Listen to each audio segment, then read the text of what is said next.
குவைத்தில் ஏற்பட்ட தீ விபத்தில் பலி எண்ணிக்கை 53ஆக அதிகரித்திருக்கிறது. குறிப்பாக 40 இந்தியர்கள் பலியாகி இருக்கிறார்கள். அதிலும் தமிழ்நாட்டைச் சேர்ந்த 2 பேர் பலியாகி இருப்பதாக கூறப்படுகிறது. இது தொடர்பான கூடுதல் விவரங்களோடு சிறப்பு செய்தியாளர் முகிலன் இணைகிறார். முகிலன், பலி எண்ணிக்கை 53 அப்படிங்கிற ரீதியில் அதிகரிச்சிருக்கு. ஒரு பக்கம் தமிழ்நாடு அரசு சார்பில் தூதரகத்தை அணுகி இருக்கிறதாகவும் சொல்லப்படுது. விவரங்களை பதிவு செய்யலாம். ஸ்ரீராம், அதாவது அதிகாலை 4 மணி அளவில் இந்த தீ அந்த கட்டிடத்தில் பற்ற தொடங்கியதாக தற்போது தகவல் வெளியாகியிருக்கிறது. மிகவும் முக்கியமாக 6வது மாடியில் இந்த தீ தொடங்கி மற்ற தளங்களுக்கும் பரவியதாக முதற்கட்ட தகவல் தெரிவிக்கின்றது. இந்த மங்காஃப் என்ற பகுதியில் பெரும்பாலும் இந்தியாவிலிருந்து செல்பவர்கள் அதிகம் வசிக்கின்றனர்.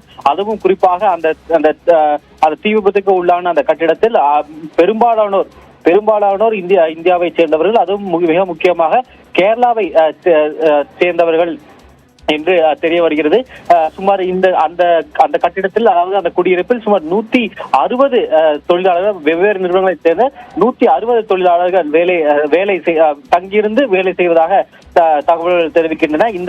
இந்த விபத்தில் தற்போது வரை 50க்கும் மேற்பட்டோர் உயிரிழந்திருக்கின்றனர்.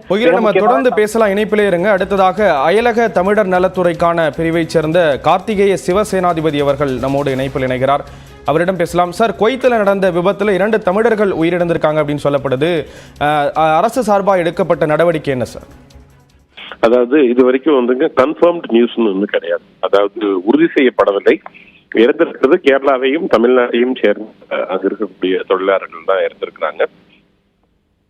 ஒன்றிய அரசுடைய வெளியுறவுத்துறை அமைச்சர் அவர்களுக்கு கடிதம் கொடுத்து உடனடியாக பேசியிருக்கின்றோம்.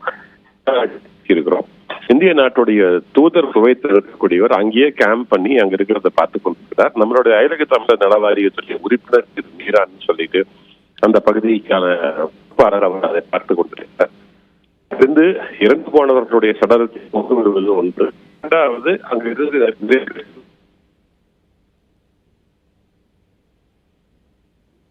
சார், மொத்தம் எவ்வளவு தமிழர்கள் அந்த பகுதியில் இருந்தாங்க? உறுதியான தகவல்கள் அப்படிங்கிறது எப்பொழுது கிடைக்கும் சார்? இன்னும் குவைத் அரசாங்கம் கொடுக்க வேண்டும்.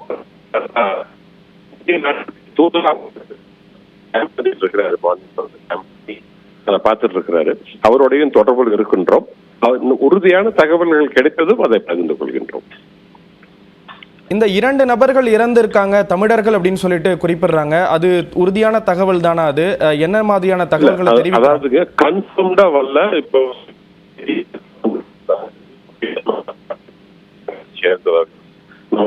தமிழக வாரியத்துடைய உறுப்பினர்கள் எல்லாம் தெரிவிச்சுட்டு இருக்காங்க. இப்படி 2 பேர் இறந்திருக்கிறாங்க. ஒருத்தர் வட தமிழ்நாட்டை சேர்ந்தவராக இருக்கலாம்னு ஏன்னா ஒருத்தரை காணாம்னு சொல்லி தெரிவிட்டு இருக்காங்க. அதனால அந்த செய்திகள் கிடைத்ததும் நாங்கள் உறுதியாக அதை பகிர்ந்து கொள்கிறோம். இணைப்புல கருத்துக்களை பகிர்ந்து கொண்டதற்கு நன்றி திரு கார்த்திகேய சிவசேனாதிபதி.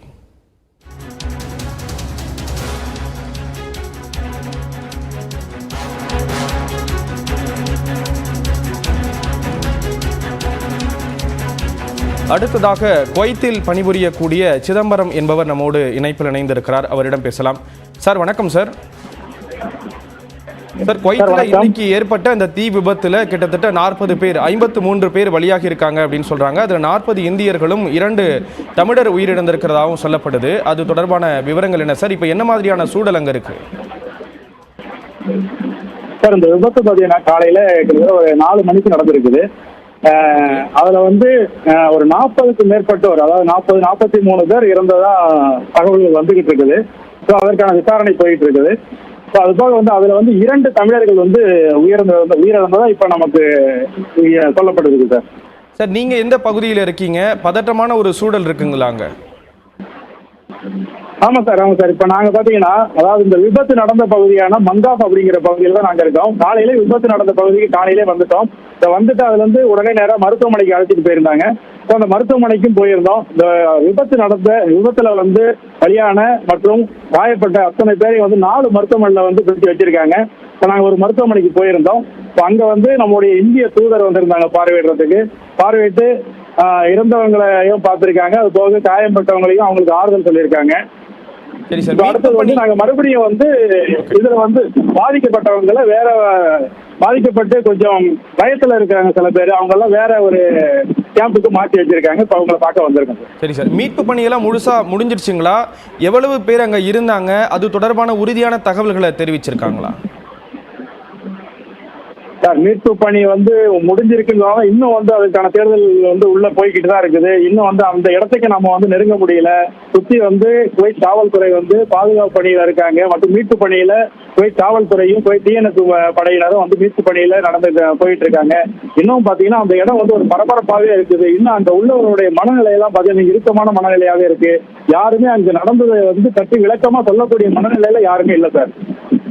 ஓகே சார், இந்த இறந்து போன அந்த 2 பேரோட தொடர்பான விவரங்கள் ஏதாவது வெளியிடப்பட்டிருக்கா? அதிகாரப்பூர்வமாக அது பற்றின ஏதாவது தகவல்கள் வெளியாகியிருக்கா? இந்திய தூதரகம் சார்பாக என்னென்ன மாதிரியான நடவடிக்கைகள் அங்கே எடுக்கப்படுது? சார், இந்திய தூதரகம் முழு மூச்சா இதுல இறங்கி எல்லா இடத்துலயும் இந்திய தூதரகத்தின் அதிகாரிகள் முழு மூச்சா இதுல மீட்பு பணியில ஈடுபட்டிருக்காங்க. மறுபடியும் அவங்களுடைய இந்த டேட்டா கலெக்ஷன், அதாவது அவங்க பற்றி விவரங்களை சேகரிக்கிறதுலையும் அவங்களுக்கான அடுத்த கட்ட உதவிகள் என்ன செய்யலாம் அப்படிங்கறதுலயும் ஒரு குழுவா இணைஞ்சு செயல்பட்டு இருக்காங்க. இந்திய தூதரே அந்த இடத்துல பார்வையிட்டு இருக்காங்க. அது போக பாத்தீங்கன்னா தமிழர்கள் 2 பேர் இறந்திருக்காங்க அப்படிங்கிற தகவலையும் அவங்களை பற்றிய முழு தகவலும் இன்னும் நமக்கு தெரிய வரல. அவங்க யாரு என்னங்கிற தகவலை அதிகாரப்பூர்வமா அரசாங்கத்தில இருந்து வந்தா மட்டும்தான் சார் அதை நம்ம சொல்ல முடியும். கண்டிப்பா சார். இப்போ இங்க இருக்கக்கூடிய தமிழர்கள் மத்தியில், அதாவது அங்க குவைத்தில் வேலை செய்யக்கூடிய தமிழர்களுடைய உறவினர்கள் இங்க இருக்கவங்க எல்லாம் பதற்றத்தில் இருப்பாங்க. யார் இறந்திருப்பா என்ன அப்படிங்கிற ஒரு கேள்வி எல்லாம் இருந்துட்டு இருக்கும். எந்த பகுதியில் இந்த இது நடந்தது? எந்த நிறுவனம் சார்ந்த ஒரு இடத்துல இந்த விபத்து நடந்தது? அந்த விவரம். கண்டிப்பா சார். இப்ப பாத்தீங்கன்னா இது மங்காப் அப்படிங்கிற ஒரு பகுதி. குவைத்ல மங்காப் அப்படிங்கிற தொழிலாளர் குடியிருப்பு நிறைந்த ஒரு பகுதியில NBTC அப்படிங்கிற ஒரு கம்பெனி, இந்திய நிறுவனம் அது. அங்கதான் இந்த விபத்தானது நடைபெற்றிருக்குது. இதுலயே இப்ப பாத்தீங்கன்னா 2 பேர் காணவில்லை அப்படிங்கிற ஒரு தகவலும் இப்ப நமக்கு வந்திருக்குது. அது பாத்தீங்கன்னா ஒருத்தர் திண்டிவனத்தை சேர்ந்த ஷரீப் அப்படிங்கிறவரும் திருச்சியை சேர்ந்த ராஜி அப்படிங்கிறவரும் காணல அப்படிங்கிறது நண்பர்கள் வட்டாரத்துல காலையில இருந்து ஒரு பரபரப்பா போய்கிட்டு இருக்குது. அவங்களுடைய தகவலும் இன்னும் நமக்கு கிடைக்கப்படல சார். ஓகே சார், அங்க வேற ஏதாவது அமைப்புகள் தமிழர்கள் நலன் சார்ந்து இயங்கக்கூடிய அமைப்புகள்லாம் இதுல இறங்கி வேலை செய்யறாங்களா? என்னென்ன மாதிரியான நடவடிக்கைகளை முன்னெடுத்திருக்காங்க? கண்டிப்பா சார். இதுல இப்ப காலையில இருந்து பாத்தீங்கன்னா நம்மளுடைய வெளிநாடு வாழ் தமிழ் இந்தியர்கள் சங்கம், அதுதான் இப்ப நான் செயல்பட்டு கொண்டு இருக்கக்கூடிய அமைப்பு. பிளஸ் என்னோட இணைந்து, எங்க அமைப்போட இணைந்து வெளிநாட்டில் வாழும் தமிழர் நல சங்கமும் எங்களோட இப்ப இணைந்து இந்த பணியில நாங்க காலையில இருந்து ஈடுபட்டு இருக்கோம்.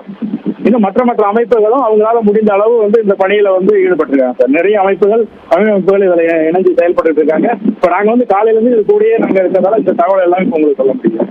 பொதுவாக இந்த மாதிரி ஒரு விபத்து அங்கே ஏற்படுது அப்படின்னா குவைத் அரசாங்கம் என்னென்ன மாதிரியான நடவடிக்கைகள்லாம் எடுப்பாங்க? இன்னைய நிலவரத்தை பொறுத்தளவில் என்னென்ன மாதிரியான சூழல் அங்கே இருக்கு சார்? என்னென்ன நடவடிக்கைகள் எடுத்திருக்காங்க?